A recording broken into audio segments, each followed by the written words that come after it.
YNC news కి స్వాగతం. ముందుగా ముఖ్యాంశాలు.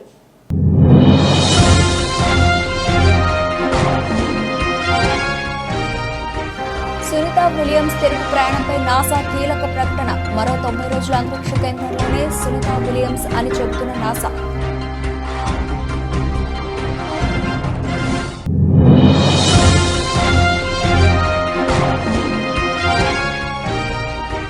కళ్ల ముందే ఘోరం. అందరూ చూస్తూ ఉండగానే వరద నీటిలో కొట్టుకుపోయిన కుటుంబం.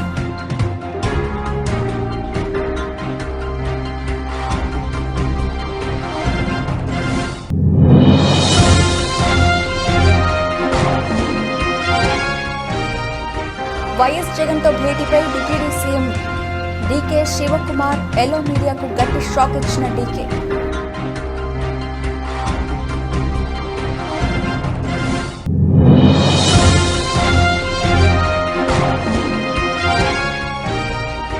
పేదరికం లేని సమాజాన్ని చూడాలన్నదే నా ధ్యేయం.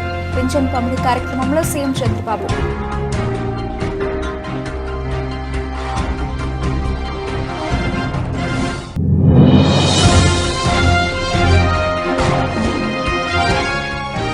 కేసీఆర్ కు హైకోర్టులో చుక్కెదురు. విద్యుత్ కమిషన్ రద్దు చేయాలంటూ కేసీఆర్ దాఖలు చేసిన పిటిషన్ ను కొట్టేసిన తెలంగాణ హైకోర్టు సీజే ధర్మాసన.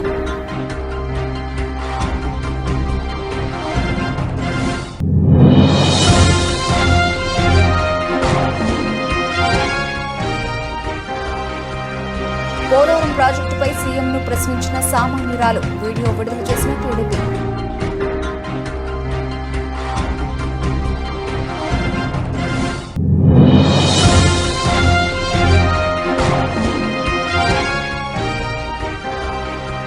మీడియాకు 125 కోట్ల రూపాయలు భారీ నజరానా ప్రకటించిన బీసీసీఐ.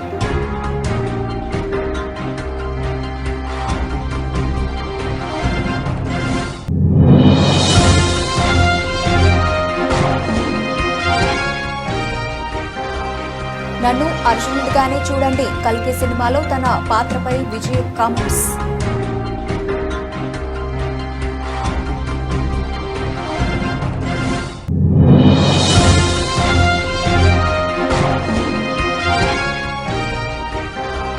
ఫ్లాట్ గా ప్రారంభమైన స్టాక్ మార్కెట్ సూచీలు 24,020 వద్ద కొనసాగుతున్న నిఫ్టీ.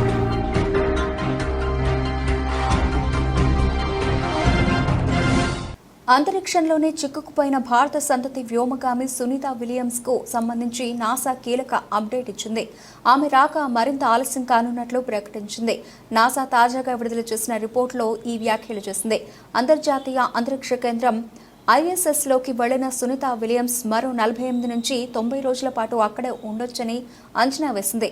బోయింగ్ స్టార్ లైనర్ వ్యోమనౌకలో ఏర్పడిన సమస్య దీనికి కారణమని తెలిపింది. దీంతో పాటు మరో వ్యోమగామి వెల్మోర్ కూడా ISS నుంచి తిరిగి రావడం వాయిదా పడింది. సునీత విలియమ్స్ అంతరిక్షంలో ఎక్కువ కాలం ఉండాల్సి రావడంతో ఆమెకు ఇబ్బందులు తప్పేలా కనిపించడం లేదు. స్టార్ లైనర్లోని కొన్ని థ్రస్టర్లు మొదటి దశలో ఊహించని విధంగా విఫలమయ్యాయి. వాటి ఫెయిల్యూర్స్పై నాసా సమీక్ష నిర్వహించింది. స్టార్ లైనర్ సమస్యల వెనుకున్న కారణాలేంటో ఇప్పటికీ ఇంజనీర్లకు ఖచ్చితంగా తెలియదని నాసా తెలిపింది. థ్రస్టర్ సమస్యలతో పాటు క్రాఫ్ట్ ఇంటర్నేషనల్ స్పేస్ స్టేషన్కు వెళ్లే సమయంలో మరికొన్ని హీలియం లీకులు గుర్తించబడ్డాయి. మరోవైపు ఈ మిషన్ గడువును నాసా 90 రోజులకు పొడిగిస్తుందా లేదా అన్న దానిపై ఇంకా క్లారిటీ రాలేదు. Our Psyche spacecraft recently passed its 6-month checkup with a clean bill of health. The spacecraft, which is on its way to study a metal-rich asteroid, also named Psyche in the main asteroid belt between Mars and Jupiter, is already beyond the distance of Mars. For the next year, the spacecraft will be in what mission planners call full cruise mode, using its ion propulsion thrusters to propel it toward the asteroid belt. Data from the mission will help scientists better understand the formation of rocky planets with metallic cores, including Earth. The Euclid mission, led by ESA, the European Space Agency, with contributions from NASA, has released 5 new images that showcase the Space Telescope's ability to explore dark matter and dark energy. విహారయాత్ర ఆ కుటుంబంలో తీరని విషాదం నింపింది. ఒకే కుటుంబానికి చెందిన 5గురు జలసమాధయ్యారు. రెప్పపాటులో ఘోరం జరిగిపోయింది. అంతా చూస్తూ ఉండగానే వారు వరద నీటిలో కొట్టుకుపోయారు. మహారాష్ట్ర పూణేలోని లోనావాలాలో తీవ్ర విషాదం చోటు చేసుకుంది. వరద బీభత్సం సృష్టించింది. విహారయాత్ర కోసం భూషి డ్యాం బ్యాక్ వాటర్ వద్దకు వెళ్లిన ఓ కుటుంబంలోని 5గురు జలపాతంలో గల్లంతయ్యారు. నీటి ప్రవాహం ఎక్కువగా ఉండడంతో వారు బయటకు రాలేకపోయారు. చూస్తూ ఉండగానే నీటిలో కొట్టుకుపోయారు. నీటిలో కొట్టుకుపోయిన వారిలో 4 చిన్నారులు, మహిళలు ఉన్నారు. ఇప్పటికే 3 మృతదేహాలను గుర్తించారు. మిగతా మృతదేహాల కోసం సహాయక బృందాలు గాలిస్తున్నాయి. మృతులను సశిష్ట అన్సారీ, అనిమా అన్సారీ, ఉమెరా అన్సారీ, అద్నాన్ అన్సారీ, మరియా సయ్యద్గా గుర్తించారు. మధ్యాహ్నం 12:30 సమయంలో ఈ ఘోరం జరిగిపోయింది. పూణె సయ్యద్ నగర్లో నివాసం ఉండే కుటుంబం విహారయాత్రకు వచ్చింది. సరదాగా గడిపేందుకు డ్యాం బ్యాక్ వాటర్ వద్దకు వెళ్ళింది. ఇంతలో ఘోరం జరిగిపోయింది. ఒక్కసారిగా వరద నీరు పోటెత్తడంతో ఆ కుటుంబం నీటిలో కొట్టుకుపోయింది. అక్కడి నుంచి బయటపడేందుకు ఆ కుటుంబం ఎంతో ప్రయత్నించింది. స్థానికులు సైతం వారిని కాపాడేందుకు విశ్వ ప్రయత్నాలు చేశారు. కానీ వరద ప్రవాహం ఎక్కువగా ఉండడంతో వారిని కాపాడలేకపోయారు. కాపాడండి అంటూ పిల్లలు గట్టిగా కేకలు పెట్టారు. పిల్లలు చేజారిపోకుండా ఆ వ్యక్తి చాలా ప్రయత్నం చేశాడు. వారందరినీ గట్టిగా పట్టుకున్నాడు. కానీ వరద ప్రవాహం ఎక్కువ కావడంతో అంతా నీటిలో కొట్టుకుపోయారు. కళ్ల ముందే ఓ కుటుంబం నీటిలో కొట్టుకుపోయిన ఘటన అందరికీ షాక్కి గురి చేసింది. కాగా ఇలాంటి ప్లేస్లకు వెళ్ళినప్పుడు ఖచ్చితంగా జాగ్రత్తగా ఉండాల్సిన అవసరం ఎంతైనా ఉంది. చిన్నపాటి నిర్లక్ష్యం కూడా ప్రాణాలకే ప్రమాదం తేయొచ్చు.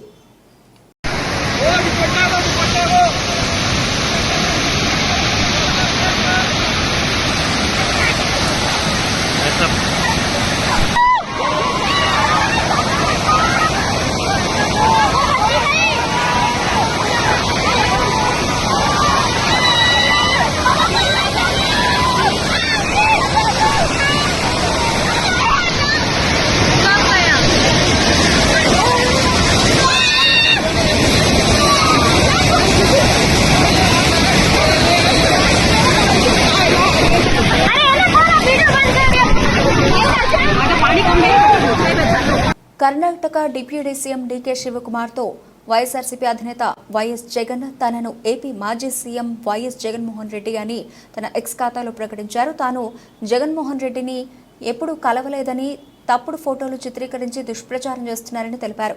దీన్ని ఎవరూ నమ్మకండి అంటూ స్పష్టం చేశారు. ఇదిలా ఉంటే గతంలో అనేక కథనాలు సామాజిక మాధ్యమాల్లో చక్కర్లు కొట్టాయి. కర్ణాటక డిప్యూటీ సీఎం డీకే శివకుమార్తో వైఎస్ఆర్సీపీ అధినేత వైఎస్ జగన్ అయితే దీనిపై స్వయంగా ఆ రాష్ట్ర డిప్యూటీ సీఎం తనను ఏపీ మాజీ సీఎం వైఎస్ జగన్మోహన్ రెడ్డి అని తన ఎక్స్ ఖాతాలో ప్రకటించారు. తాను జగన్మోహన్ రెడ్డిని ఎప్పుడూ కలవలేదని, తప్పుడు ఫోటోలు చిత్రీకరించి దుష్ప్రచారం చేస్తున్నారని తెలిపారు. దీన్ని ఎవరూ నమ్మకండి అంటూ స్పష్టం చేశారు. ఇదిలా ఉంటే గతంలో అనేక కథనాలు సామాజిక మాధ్యమాల్లో చక్కర్లు కొట్టాయి. వైసీపీని కాంగ్రెస్లో విలీనం చేస్తానని కర్ణాటక పీసీసీ అయితే తన సోదరి షర్మిలను ఏపీ కాంగ్రెస్, అలాగే ఏపీలో సీఎం చంద్రబాబుతో, తెలంగాణలో సీఎం రేవంత్ రెడ్డితో ఇబ్బందులు తప్పవని భావించినట్టు కూడా అనేక వార్తలు చక్కర్లు కొట్టాయి. అయితే దీనిపై కర్ణాటక రాష్ట్ర డిప్యూటీ సీఎం డీకే శివకుమార్ సానుకూలంగా స్పందించారని, కాంగ్రెస్ అధిష్టానంతో చర్చించి నిర్ణయం వెలువరుస్తానని హామీ ఇచ్చినట్లు కూడా అనేక పుకార్లు షికారు చేశాయి. వీటన్నింటినీ ఖండిస్తూ డీకే శివకుమార్ తన ఎక్స్ ఖాతాలో ఒక పోస్ట్ చేశారు. దీంతో మొన్నటి వరకు వచ్చిన వార్తలు పూర్తి అవాస్తవాలని తేలిపోయాయి. ఒకటి అప్పీల్ చేస్తా. ఇన్ఫ్యాక్ట్ నాకు ఓటు వేయని వారిని కూడా నేను ఇదే విజ్ఞప్తి చేస్తే, నాకు ఓటు వేయకపోవడానికి వాళ్ళకున్న రకరకాల కారణాలు ఉండొచ్చు. కులం కావచ్చు, వాళ్ళ పార్టీల అఫిలియేషన్ కావచ్చు, ఏదైనా కారణం కావచ్చు. బట్ వాళ్ళందరికీ కూడా నేను విజ్ఞప్తి చేసేది ఒకటి, ఒక్కసారి మీరు ఇంటికి వెళ్ళండి, మీ భార్యతో మాట్లాడండి, మీ ఇంట్లో మీ అవ్వాతాతలతో మాట్లాడండి, మీ ఇంట్లో ఉన్న మీ పిల్లలతో కూడా మాట్లాడండి. చిన్నపిల్లలు కదా, ఓటు లేదు కదా అని వాళ్ళను పక్కన పెట్టద్దండి. వాళ్ళ అభిప్రాయం కూడా తెలుసుకోండి. ఇంట్లో ఉన్న ఆడపడుచులతో మాట్లాడండి, అందరితో మాట్లాడి ఎవరి వల్ల మీకు మంచి జరిగింది, ఎవరు ఉంటే ఈ మంచి కొనసాగుతుంది అన్నది ఒకే ఒక్క అంశం మీ ఓటును గైడ్ చేసేట్టుగా మీరు ఆలోచన చేసి ఓటేయండి. This is all what I need to say. రాష్ట్రంలో పెన్షన్ల కోసం ఇప్పటి వరకు 1,939 కోట్ల రూపాయలు ఖర్చు చేసేవారిని ఇప్పుడు అదనంగా మరో 819 కోట్ల రూపాయలు ఖర్చు చేస్తున్నామన్నారు సీఎం చంద్రబాబు. పెనుమాక గ్రామంలో ఏర్పాటు చేసిన ప్రజా దర్బార్ వేదికపై సీఎం చంద్రబాబు కొన్ని కీలక అంశాలపై ప్రస్తావించారు. ఎస్టీ వార్డుల్లో పర్యటించానని, బనావత్ రాములకు వృద్ధాప్య పెన్షన్, ఆయన కుమార్తె సాయికు వితంతు పెన్షన్ 7,000 రూపాయలు అందించానని తెలిపారు. అలాగే ఇల్లు కట్టుకునేందుకు 1,80,000 రూపాయలు ఆర్థిక సాయం ఇస్తానని, వెంటనే ఇల్లు కట్టిస్తామని హామీ ఇచ్చానన్నారు. ప్రతి ఏడాదికి 33,100 కోట్ల రూపాయలు పేదవారి పెన్షన్ల కోసం ఖర్చు చేస్తున్నట్లు తెలిపారు. 5 ఏళ్లలో 1,65,000 కోట్ల రూపాయలు పెన్షన్ల కోసం కేటాయిస్తామని తెలిపారు. పెంచిన పెన్షన్లు ఇస్తామని చెప్పిన హామీని 24 రోజులను పూర్తి చేయడం తమ కమిట్మెంట్ అని చెప్పారు. ఎన్టీఆర్ హయాంలో 35 రూపాయలతో ప్రారంభమైన పెన్షన్ ఇప్పుడు 4,000 రూపాయలకు చేరిందన్నారు. తన ప్రభుత్వ హయాంలోనే 2,840 రూపాయలు పెరిగిందని వెల్లడించారు. గత 5 ఏళ్ల పాలన ఒక పీడకల అని విమర్శించారు. ఇలా ఆనందంగా మాట్లాడుకున్న రోజులు గతంలో లేవన్నారు. గతంలో ఏపీ బ్రాండ్ దెబ్బతినిందని చెప్పారు. ప్రభుత్వం దివాలా తీసింది. అప్పు ఎంతుందో తనతో పాటు ఆఫీసర్లకు కూడా తెలియడం లేదన్నారు. పోలవరం పూర్తయి ఉంటే ప్రతి ఎకరాకు నీరు ఇచ్చేవాళ్లమన్నారు. ఎలాంటి వారు సీఎంగా ఉండాలో నిరూపించాల్సిన బాధ్యత తనపై ఉందన్నారు. అబద్దాల కోరును శాశ్వతంగా రాజకీయాల నుంచి భూసమాధి చేస్తామన్నారు. ప్రజలకు సేవకులుగా ఉంటాం తప్ప పెత్తందారులుగా కాదని తెలిపారు సీఎం చంద్రబాబు. ప్రతి ఒక్క పేదవాడి ఆదాయం పెంచి పేదరికం లేని సమాజం చూడాలన్నదే తన ఆశయమని స్పష్టం చేశారు. అప్పులు ఎంతున్నాయో ఇంకా నాకే తెలియదు. ఎతుకుతున్న రికార్డ్స్ అన్ని వ్యవస్థలు ఎక్కడున్నాయో నాకే తెలియదు. అధికార యంత్రాంగం మొరేలు కూడా దెబ్బతినింది. బయట వాళ్ళు వచ్చి పెట్టుబడి పెట్టాలంటే భయపడే పరిస్థితికి వచ్చేశారు. మళ్లీ ఈ దుర్మార్గుడు వస్తే ఏమవుతుందని భయపడిపోయే పరిస్థితికి వచ్చారు. అంటే ఇవన్నీ కూడా ఒక రాష్ట్రం యొక్క బ్రాండ్ కూడా దెబ్బతినింది. ఎంతో మంది ముఖ్యమంత్రులు చూశాను నేను. చాలా మంది వచ్చారు, చాలా మంది ఓడిపోయారు, చాలా మంది వెళ్లారు. కానీ ఒక వ్యక్తి ముఖ్యమంత్రిగా పనికి రాడు, అలాంటి వ్యక్తి వచ్చాడని 5 ఏళ్లు నిరూపించిన ఏకైక వ్యక్తి మొన్నటి వరకు నాడు పేరు కూడా నేను చెప్పకూడదు, కానీ అలాంటి వ్యక్తి తను. అంటే ఇప్పుడు నేను భారత అధినేత కేసీఆర్ కు హైకోర్టులో చుక్కెదురైంది. విద్యుత్ కమిషన్ ను రద్దు చేయాలంటూ ఆయన దాఖలు చేసిన పిటిషన్ ను తెలంగాణ హైకోర్టు సీజే ధర్మాసనం కొట్టేసింది. విద్యుత్ కమిషన్ ఏకపక్షంగా వ్యవహరిస్తోందంటూ కేసీఆర్ పిటిషన్ లో పేర్కొన్నారు. ఈ క్రమంలో ఆయన తరఫు న్యాయవాదుల వాదనతో హైకోర్టు విభేదించింది. మరోవైపు నిబంధనల మేరకు విద్యుత్ కమిషన్ వ్యవహరిస్తోందని అడ్వకేట్ జనరల్ తెలిపారు. కేసీఆర్ దాఖలు చేసిన పిటిషన్ కు విచారణార్హత లేదని చెప్పారు. ఏజీ వాదనలను హైకోర్టు సమర్థించింది. విద్యుత్ కమిషన్ విచారణకు కొనసాగించొచ్చంటూ స్పష్టం చేసింది.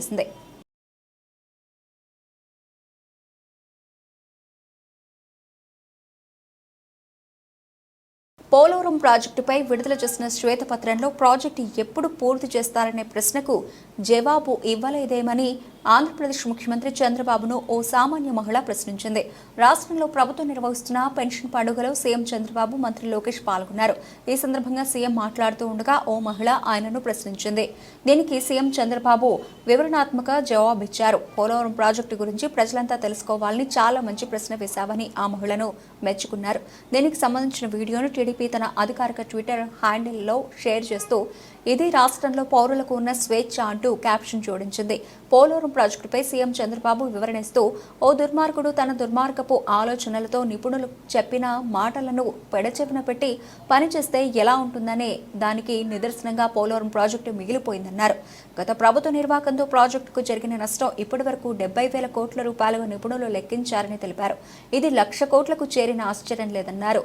పోలవరం ప్రాజెక్టు విషయంలో ఏం చేయాలో తమకి అర్థం కావడం లేదని ఇంజనీరింగ్ నిపుణులు చెబుతున్నారని పేర్కొన్నారు. గతంలో తాము అధికారంలో ఉన్నప్పుడు 2 సీజన్లలో ఎన్నో కష్ట నష్టాలకు ఊర్చి డయాఫ్రామ్ వాల్ నిర్మించామని చెప్పారు. ఆ తర్వాత స్పిల్వే కట్టామని, కాపర్ డ్యాంలు కూడా పూర్తి చేశామని వివరించారు. ఇప్పుడు నువ్వు అన్నట్టు సిడబ్ల్యూసి మన దేశంలో సెంట్రల్ వాటర్ కమిషన్ అనేది అతిపెద్ద టెక్నికల్ అడ్వైజరీ కమిటీ. వాళ్ళు చెప్పింది ఫైనల్. ఇప్పుడు వాళ్ళు కూడా చేతులు తీశారు. దీన్ని ఏం చేయాలన్నా మాకే అర్థం కావడం లేదని. అక్కడ డయాఫామ్ వాల్ కట్టింది నేను 446 కోట్లతో డయాఫామ్ వాల్ 2 సీజన్లు పూర్తి చేశాను. ఇప్పుడు 3 దిక్కళ్ళ 33% కోసకపోయింది, దెబ్బతినింది. దానికి 447 కోట్లు అవుతుంది. ఈ 3 దిక్కళ్ళ రింగ్ బండమారిగేసి కట్టేస్తే అయిపోతుందంటే అది కూడా మేము చెప్పలేము. ఒకవేళ మొత్తంగానే డయాఫామ్ వాల్ కట్టాలంటే 990 కోట్లు అవుతుంది. అది 990 కోట్లు. రిపేర్ చేయాలంటే 447 కోట్లు. ఒరిజినల్ గట్టిపై ఖర్చు పెట్టింది 446 కోట్లు. పైనుండే కాఫర్ డ్యాములు దెబ్బతిన్నాయి. అక్కడి నుంచి నీళ్లు వస్తున్నాయి. ఆ నీళ్లు అరెస్ట్ చేయకపోతే ఇది కట్టలేము. ఇవన్నీ ఇంజనీరింగ్ ఆపేసి డ్రగ్స్ విక్రేతగా మారి ఇంజనీరింగ్ చదువుతున్న ఓ యువకుడు డ్రగ్స్ కు బానిసై డబ్బులు చాలక విక్రేతగా మారాడు.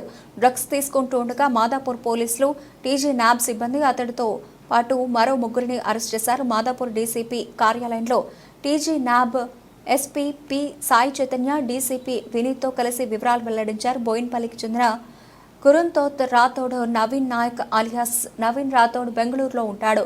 చదువుల్లో చురుకైన అతను జేఈఈలో మంచి ర్యాంక్ సాధించి 2015లో తమిళనాడు తిరుచిరాపల్లిలోని ఎస్ఐటీలో సీట్ సాధించాడు. అక్కడే గంజాయికి అలవాటు పడి బానిసయ్యాడు.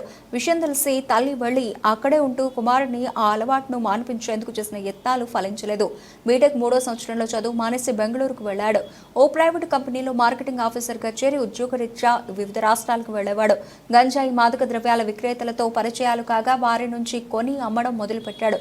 2022లో 23లో పోలీసులకు చిక్కగా జైలు శిక్ష పడింది. ఆందోళన చెందిన తల్లిదండ్రులు అనారోగ్యానికి గురయ్యారు.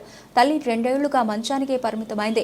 మాదాపూర్లో అతడితో పాటు దూద్బావ్లీకి చెందిన మాదక ద్రవ్యాల విక్రేత అయిన మోదికార్ సచ్చిదానంద్ అలియాస్ సచిన్ ప్రణీత్ రెడ్డి, రాహుల్ రాజా విక్రయిస్తున్నట్లు సమాచారం అందడంతో పోలీసులు టీజీ న్యాబ్ పోలీసులు శుక్రవారం దాడి చేశారు.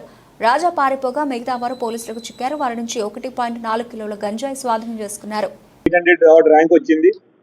వాళ్ళ పేరెంట్స్ కూడా గవర్నమెంట్, వాళ్ళ ఫాదర్ గవర్నమెంట్ సర్వెంట్. పిల్లాడి గురించి బాగా ఆలోచించి అంతా అన్ని ఫెసిలిటీస్ ప్రొవైడ్ చేయడం కానివ్వండి, మంచి స్కూల్లో ఎడ్యుకేషన్ ఇవ్వడం కానివ్వండి, అట్లా అన్ని చేస్తూ ఉన్నారు. అట్లా చదువులో ఇక్కడ చైతన్య స్కూల్లో చదువుకున్నాడు. మంచి సీట్ వచ్చింది. NIT ట్రిచీకి వెళ్ళాడు. అక్కడికి వెళ్ళి చెడు సావాసులకు అలవాటు పడ్డాడు. 3rd ఇయర్ తర్వాత అంటే 2018 తర్వాత చదువు డిస్కంటిన్యూ చేశాడు. చదవడం మానేశాడు. ఆ విషయం ముందు డ్రగ్స్కి అలవాటు పడుతున్న విషయం కొంచెం లేట్గా తెలిసేసరికి వాళ్ళ మదర్ వచ్చి ట్రై చేసింది. 1 నెలే ఉన్నారు. కానీ వాళ్ళ మదర్ మాట కూడా వినే సిచ్యువేషన్ నుంచి దాటిపోయాడు. అక్కడి నుంచి అతను బెంగళూరుకి వెళ్ళిపోయాడు. బెంగళూరుకి వెళ్ళి మార్కెటింగ్ అని వేరే పనులు చేస్తూ ఉన్నాడు.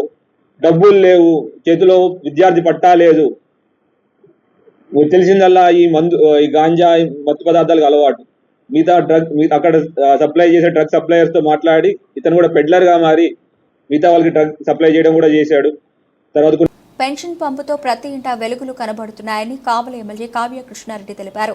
సోమవారం కావలి పట్టణం ముస్నూరు 17వ వార్డులోని మర్రిచెట్టు గిరిజన సంఘం కాలనీలో పెన్షన్ పంపిణీ కార్యక్రమాన్ని ఆయన ప్రారంభించారు. లబ్ధిదారుల ఇళ్లకు వెళ్లి నగదును అందజేశారు. రాష్ట్ర ముఖ్యమంత్రి నారా చంద్రబాబు నాయుడు ఇచ్చిన మాటను నిలబెట్టుకున్నారని, ఒకేసారి పెన్షన్ మొత్తాన్ని ఇవ్వడం జరిగిందని తెలిపారు. లబ్ధిదారుల కళలో ఆనందం కనబడుతోందని అన్నారు.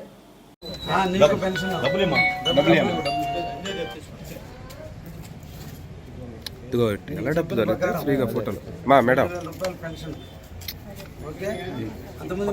అన్న చేది 3,000 చంద్రబాబు ముఖ్యమంత్రి అయితే 4,000 అని చెప్పారు. ఓటేసావుగా ఫోటో 3,000 మళ్ళీ ఎక్స్ట్రా బోనస్ ఏప్రిల్ నుంచి 7,000 రూపాయలు. కుప్పం మున్సిపాలిటీలో పండుగ వాతావరణంలో ఎన్టీఆర్ భరోసా పింఛన్ల పంపిణీ కార్యక్రమాన్ని టీడీపీ నేతలు నిర్వహించారు. ఈ సందర్భంగా ముఖ్యమంత్రి చంద్రబాబు నాయుడు ఎన్నికల ముందు ఇచ్చిన హామీ మేరకు పింఛన్లను పెంచారని టీడీపీ నేత డాక్టర్ సురేష్ బాబు కొనియాడారు. అనంతరం సీఎం చంద్రబాబు చిత్రపటానికి పాలాభిషేకం చేశారు. పింఛన్ల లబ్ధిదారులకు నగదును అందజేసి స్వీట్లు పంచిపెట్టారు. గడప వద్దకు వెళ్లి పెన్షన్ అందజేశారు. ఈ సందర్భంగా టీడీపీ నేత డాక్టర్ సురేష్ బాబు మాట్లాడుతూ ఎన్నికల్లో ఇచ్చిన హామీ మేరకు అవ్వాతాతలకు, వితంతు మహిళలకు, తదితరులకు పెంచిన పెన్షన్ నగదు 7,000 రూపాయలను అందిస్తున్నారని, పింఛన్ లబ్ధిదారులకు ఆనందంగా ఉన్నారని తెలిపారు. ఈ కార్యక్రమంలో టీడీపీ నేతలు గోపీనాథ్, దళిత నాయకుడు కన్నన్, అప్పు, కౌన్సిలర్ అభ్యర్థి జైమా, మాజీ కోఆప్షన్ మెంబర్ అన్సర్ బాషా, సుకుమార్, నియోజకవర్గ వికలాంగుల అధ్యక్షులు మురళి తదితరులు పాల్గొన్నారు. నియోజకవర్గ ప్రజలకు నమస్కారాలు. అదేవిధంగా ఈరోజు పెన్షన్ తీసుకుంటున్నటువంటి అవ్వాతాతలకైతేనేమి, వికలాంగులకైతేనేమి, విడోలకైతేనేమి, అదేవిధంగా హెల్త్ బాగలేకుండా ఇంట్లో ఉన్న వారికి అయితేనేమి చంద్రబాబు నాయుడు ఏ విధంగా ప్రకటించారో అదేవిధంగా చంద్రబాబు నాయుడు గారు, పవన్ కళ్యాణ్ గారు కలిసి చెప్పిన విధంగా ప్రతి ఒక్కరికి కూడా 7,000 రూపాయలు అంటే 3 నెలలు కలిపి ఇస్తున్నటువంటి కార్యక్రమాన్ని ఎంతో ఘనంగా ప్రారంభించడం జరిగింది. ఇప్పుడు కుప్పంలో మన కుప్పం కొత్తపేట కూర్మాయపురం మరి ఇందిరా కాలనీ అందరూ కలిసి కుప్పం కొత్తపేట ప్రజలందరూ కలిసి ఎంతో ప్రతిష్టాత్మకంగా తీసుకొని చంద్రబాబు నాయుడు గారి నాయకత్వం ఎలా ఉంటుంది అని చూపించే విధంగా ఈరోజు చేయడం జరిగింది. అదేవిధంగా ఈరోజు సంతోషంగా అవ్వాతాతలైతేనేమి కల్లూరుపల్లి హౌసింగ్ బోర్డులో పింఛన్లు అందించిన ఎంపీ వేమిరెడ్డి, ఎమ్మెల్యే కోటంరెడ్డి జిల్లాలో పింఛన్ల పంపిణీ అట్టహాసంగా ప్రారంభమైంది. ఉదయం 6 గంటల నుంచే పింఛన్దారుల ఇళ్ల వద్దకే పింఛన్లు రావడంతో లబ్ధిదారులు సంతోషం వ్యక్తం చేస్తున్నారు. నెల్లూరు రూరల్ పరిధిలోని కల్లూరుపల్లి హౌసింగ్ బోర్డులో పార్లమెంటు సభ్యులు వేమిరెడ్డి ప్రభాకర్ రెడ్డి, నెల్లూరు రూరల్ ఎమ్మెల్యే కోటంరెడ్డి శ్రీధర్ రెడ్డి పింఛన్ల పంపిణీని అట్టహాసంగా ప్రారంభించారు. ఇంటి వద్దకే వెళ్లి పెరిగిన పింఛన్ల అమౌంట్ను లబ్ధిదారులకు అందించారు. వృద్ధులకు, వితంతువులకు 4,000 రూపాయలతో పాటు ఏప్రిల్, మే, జూన్ నెలకి సంబంధించిన 3,000 రూపాయలు మొత్తం కలిపి 7,000 రూపాయలను అందించారు. దివ్యాంగులకు 6,000 రూపాయల పెన్షన్ అందించి వారిలో సంతోషం నింపారు. దాదాపు 68 లక్షల మందికి ఈ పెన్షన్ అందుబాటులో ఉంది.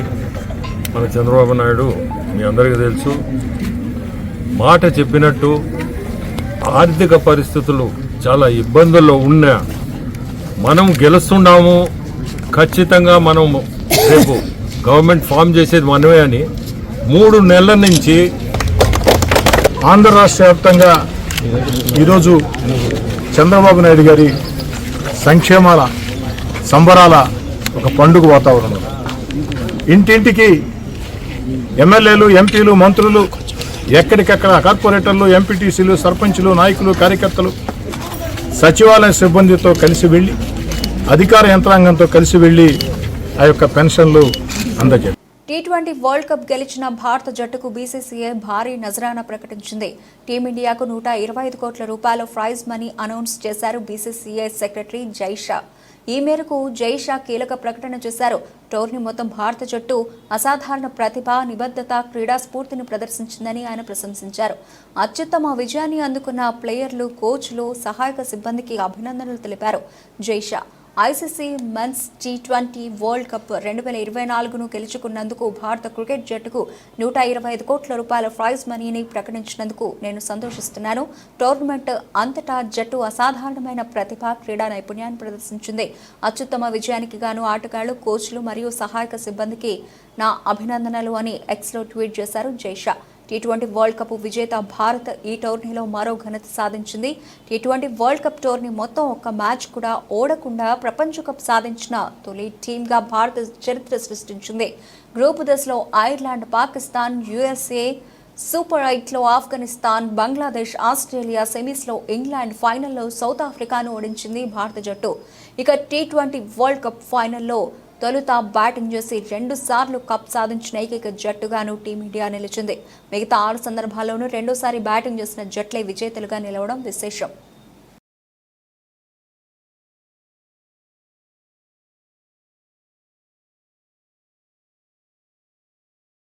ఇప్పుడు ఎక్కడ చూసినా కల్కి సినిమా ప్రభంజనమే కనిపిస్తోంది. రెబల్ స్టార్ ప్రభాస్ హీరోగా నటించిన ఈ సినిమా ఇప్పుడు ప్రపంచాన్ని ఊపేస్తోంది. నాగ్ అశ్విన్ దర్శకత్వం వహించిన ఈ సినిమా భారీ హిట్గా నిలిచింది. పాన్ ఇండియా సినిమాగా రిలీజ్ అయిన ఈ మూవీ భారీ హిట్గా నిలిచింది. బాక్సాఫీస్ దగ్గర ఈ మూవీ కుమ్మేస్తోంది. ఏకంగా 4 రోజుల్లోనే 500 కోట్ల రూపాయలు వసూలు చేసింది ఈ సినిమా. ప్రభాస్ ఈ సినిమాలో అదరగొట్టాడు. చాలా రోజుల తర్వాత ప్రభాస్ ఫన్నీ పాత్రలో కనిపించాడు. ప్రభాస్ పాత్ర ఎంత ఫన్నీగా సాగుతుందో అంతే పవర్ఫుల్ గాను చూపించాడు దర్శకుడు నాగ్ అశ్విన్. అలాగే ఈ సినిమాలో చాలా మంది స్టార్ హీరోలు నటించారు. Bollywood star hero Amitabh Bachchan, universal hero Kamal Haasan కీలక పాత్రల్లో నటించారు. అలాగే బాలీవుడ్ స్టార్ హీరోయిన్ దీపికా పదుకొనే, దిశా పటానీ ఈ సినిమాలో హీరోయిన్స్ గా నటించారు. అలాగే ఈ మూవీలో శోభన, రాజేంద్ర ప్రసాద్, దుల్కర్ సల్మాన్, విజయ్ దేవరకొండ, మృణాల్ ఠాకూర్ కూడా నటించారు. తాజాగా ఈ సినిమాలో తన పాత్ర గురించి విజయ్ దేవరకొండ ఆసక్తికర కామెంట్స్ చేశారు. విజయ్ పాత్ర ఈ సినిమాలో కొంతసేపు మాత్రమే ఉంటుంది. అలాగే విజయ్ పాత్రపై కొన్ని నెగిటివ్ కామెంట్స్ కూడా వినిపిస్తున్నాయి. తాజాగా విజయ్ మాట్లాడుతూ కల్కి సినిమా చూశాను, సినిమా చాలా ఎమోషనల్గా అనిపించింది. ఇండియన్ సినిమా, ముఖ్యంగా తెలుగు సినిమా మరో స్థాయికి వెళ్ళింది. నాగి, ప్రభాస్ అన్న గురించే నేను ఈ సినిమాలో ఆ పాత్ర చేశాను. అర్జునుడిగా మూవీలో కనిపించడం చాలా సంతోషంగా అనిపించింది అని చెప్పుకొచ్చాడు. స్క్రీన్పై విజయ్ దేవరకొండ ప్రభాస్ అని చూడకండి, నన్ను అర్జునుడిగా, ఆయనను ఆయన పాత్రలో మాత్రమే చూడాలి. నాగశ్విన్ యూనివర్సల్లో మేము పాత్రలు చేస్తున్నాం. నాగి ప్రతి సినిమాలో నేను చేయడం తను లక్కీ చార్మ్ అని చెప్పొచ్చు. మహానటి, కల్కి 2 చాలా గొప్ప సినిమాలు. అలాగే కల్కి పార్ట్ 2లో విజయ్ పాత్ర ఎక్కువ ఉంటుందని అశ్విని దత్ అన్నారు. దీనిపై విజయ్ స్పందిస్తూ ఆయన చెప్పారంటే కరెక్టే అయి ఉంటుంది అని అన్నారు. ఈ కామెంట్స్ ఇప్పుడు వైరల్ అవుతున్నాయి. దేశీయ స్టాక్ మార్కెట్ సూచీలు సోమవారం ఫ్లాట్గా ప్రారంభమయ్యాయి. అంతర్జాతీయ మార్కెట్లలోని మిశ్రమ సంకేతాలు వీటిపై ప్రభావం చూపుతున్నాయి. ఉదయం 9:26 సమయంలో సెన్సెక్స్ 80 పాయింట్ల లాభంతో 79,113 వద్ద ట్రేడ్ అవుతోంది. నిఫ్టీ 12 పాయింట్లు ఎగబాకి 24,023 దగ్గర కొనసాగుతోంది. డాలర్తో పోలిస్తే రూపాయి మారకం విలువ 83.39 వద్ద ప్రారంభమైంది. సెన్సెక్స్ 30 సూచీలో JSW Steel, Bharti Airtel, Maruti, Tata Steel, Nestle India, TCS, Tata Motors, Infosys, Tech Mahindra, M&M, Reliance షేర్లు లాభాల్లో ఉన్నాయి. NTPC, Power Grid, Kotak Mahindra bank, L&T, ICICI bank, Axis bank, Asian Paints, Titan, SBI, Sun Pharma షేర్లు నష్టాల్లో కొనసాగుతున్నాయి. అమెరికా మార్కెట్లు గత వారం నష్టాలతో ముగిశాయి. నేడు ఆసియా సూచీలు లాభాల బాటలో పయనిస్తున్నాయి.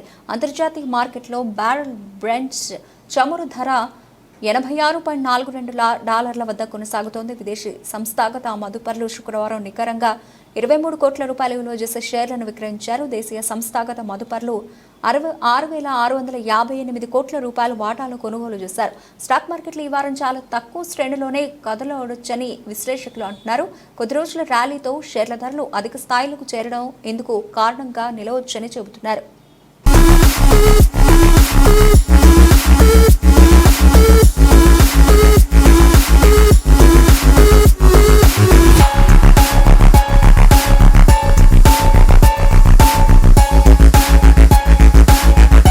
బులెటిన్ ముగించే ముందు హెడ్లైన్స్ మరోసారి.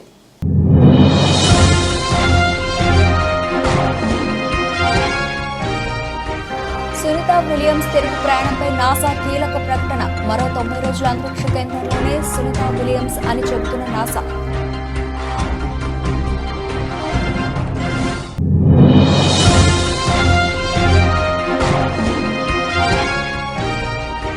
కళ్ల ముందే ఘోరం, అందరూ చూస్తూ ఉండగానే వరద నీటిలో కొట్టుకుపోయిన కుటుంబం.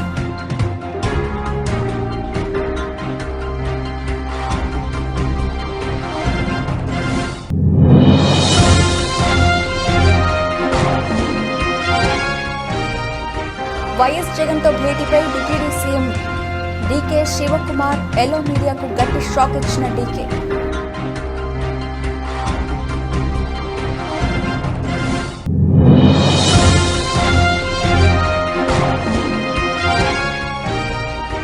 పేదరికం లేని సమాజాన్ని చూడాలన్నదే నా ధ్యేయం. పింఛన్ పంపిణీ కార్యక్రమంలో సీఎం చంద్రబాబు.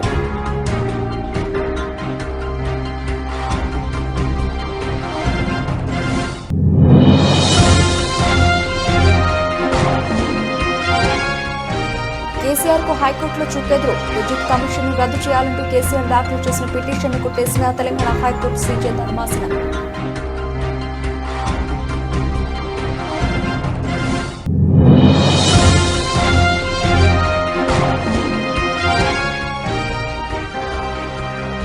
పోలవరం ప్రాజెక్టుపై సీఎంను ప్రశ్నించిన సామాన్యురాలు. వీడియో విడుదల చేసిన టీడీపీ.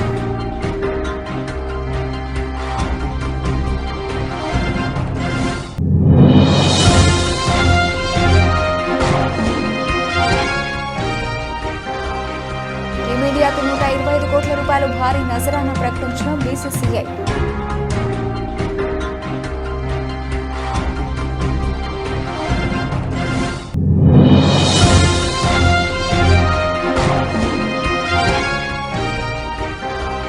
నన్ను అర్జునుడిగానే చూడండి, కల్కి సినిమాలో తన పాత్రపై విజయ్ కామెంట్స్.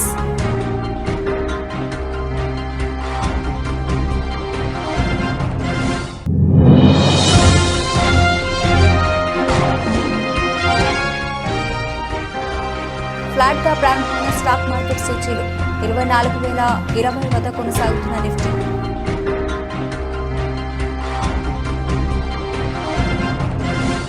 ఇవి ప్రవర్తన బులెటిన్ అప్డేట్స్. మరిన్ని అప్డేట్స్తో మళ్ళీ కలుద్దాం. అంతవరకు సెలవు, నమస్తే.